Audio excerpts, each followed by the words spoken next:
ថ្ងៃមុននិយាយទូរស័ព្ទជាមួយកូនស្រីធំគាត់នៅអូស្ត្រាលីគាត់ទៅយើងយូរដែរហើយគាត់ក៏ប្រាប់ថាម៉ាក់កូនចង់ញ៉ាំត្រីងៀតត្រីឆ្អើរបង្គាម៉ែចាំជួយរកសេវាកម្មផ្ញើឲ្យកូនផងអង្គុយអុកមើលទៅ Facebook ក៏ឃើញក្រុមហ៊ុនមួយគាត់មានបញ្ញាកញ្ចប់ផ្ញើទៅក្រៅប្រទេសមានសេវាកម្មផ្ញើត្រីងៀតត្រីឆ្អើរក៏តាក់ទងទៅគាត់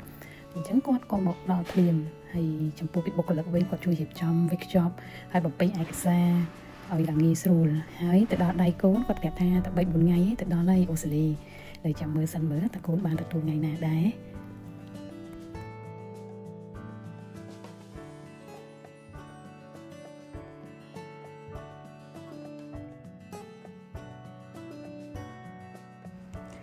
ថ្ងៃនេះខ្ញុំទទួលបានអីវ៉ាន់មួយដែលម៉ាក់ខ្ញុំមកពីខ្មែរលឿនមែនតើតែ3ថ្ងៃទេចង់ដឹងថាម៉ាក់ដាក់អីវ៉ាន់គេមកខ្លះតោះមកអានមកស៊ីទាំងអស់គ្នា